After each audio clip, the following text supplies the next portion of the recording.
You wake up one morning and find out you have a new neighbor.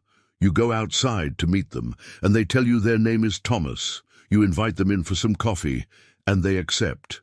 As you're getting to know each other, Thomas tells you that he works as an overseer at a local factory. You ask him what that means, and he explains that it's his job to make sure the factory runs smoothly and to cut costs wherever possible.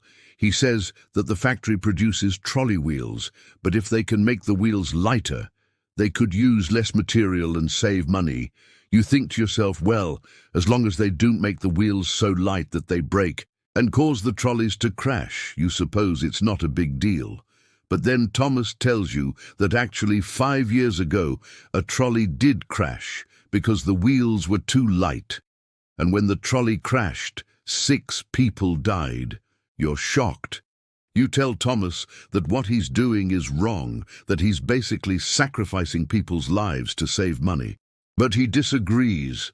He says that sacrificing a few people to save many is the right thing to do, and he's willing to do it again if he has to.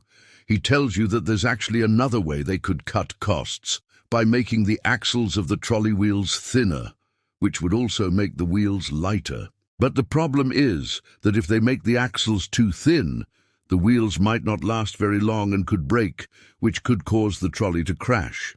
So to test the strength of the axles, they put a weight on each axle and see how much force it takes to break them.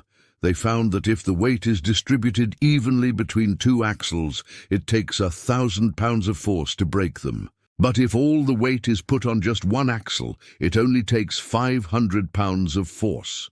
Thomas tells you that they've been thinking about putting more weight on one axle to try to break it and see if they can make the axles thinner and save money. You're horrified and ask how much weight they're thinking about putting on it. Thomas smiles and says, well, about the same weight as a full-grown man. So here's the question I want you to think about while you watch the rest of this video. Do you think it's okay for Thomas and the factory to sacrifice one person's life to save many? Or do you think it's never okay, even if most people agree that it's okay? Let me know your thoughts in the comments below.